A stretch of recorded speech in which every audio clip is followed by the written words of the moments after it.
రైళ్లల్లో ప్రయాణించే వాళ్ళు ఖచ్చితంగా టికెట్ తీసుకునే ప్రయాణం చేయాలి. కొంతమంది టికెట్ తీసుకోకుండా వెళ్ళిపోతుంటారు. అలాంటి వాళ్ళని పట్టుకుంటారు టీసీలు. వాళ్ళకి ఫైన్‌లు కూడా వేస్తా ఉంటారు. ఎక్కువ జనరల్ కంపార్ట్మెంట్‌లో ప్రయాణించే వాళ్ళు, కొంతమంది జనరల్ టికెట్ తీసుకొని రిజర్వేషన్ బోగీలు ఎక్కేసిన వాళ్ళు, ఇలాంటి వాళ్ళ దగ్గర ఫైన్‌లేస్తా ఉంటారు.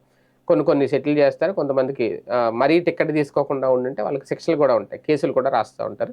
అవి తక్కువగా ఉంటాయి. అయితే ఇప్పుడు ఆ ఫైన్‌లు పెరగబోతున్నాయి. అంతేకాదు ఇప్పటివరకు రైల్వే ఒక రికార్డు స్థాయిలో ఫైన్‌లు వసూలు చేసింది. దాదాపుగా సెంట్రల్ జోన్ మే నెలలో 40.85 కోట్ల ఫైన్స్. ఒక్క నెలలో 40 కోట్ల రూపాయల ఫైన్‌లు వసూలు చేశారట. దగ్గర దగ్గర 40 కోట్ల కంటే ఎక్కువే వసూలు చేశారట. అయితే ఇక నుంచి వాస్తవానికి ఇప్పటివరకు టికెట్ గనక తీసుకోకపోతే వాళ్ళ రూల్స్ ప్రకారం రూ. 250 నుంచి మినిమమ్ రూ. 250 ఫైన్ ఉంటది. అంటే వాళ్ళు ఎక్కడ ఎక్కారు, ఎక్కడ దిగారు అనేది దాన్ని బట్టి వేస్తారు. మినిమమ్ 250 అయితే కన్ఫర్మ్. అంటే ఈ ప్లాట్‌ఫార్మ్ ఈ స్టేషన్ నుంచి నెక్స్ట్ స్టేషన్‌లో దిగినా సరే. ఇక నుంచి ఆ ఫైన్ కూడా పెంచుతున్నారు. మినిమమ్ 500 అట ఇంకా. మినిమమ్ రూ. 500 ఫైన్ కట్టాలి ఇంకా. ట్రైన్ ఎక్కి దిగినా సరే టికెట్ లేకుండా.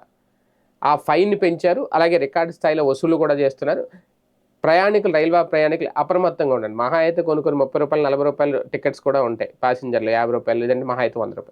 దానికోసం అనవసరంగా 500 ఫైన్ కట్టాలి. లేదు అంటే ఒక్కొక్క సందర్భాల్లో 6 నెలలు జైలు శిక్ష కూడా విధిస్తారట. రూల్స్ మారుతున్నాయి, జాగ్రత్త.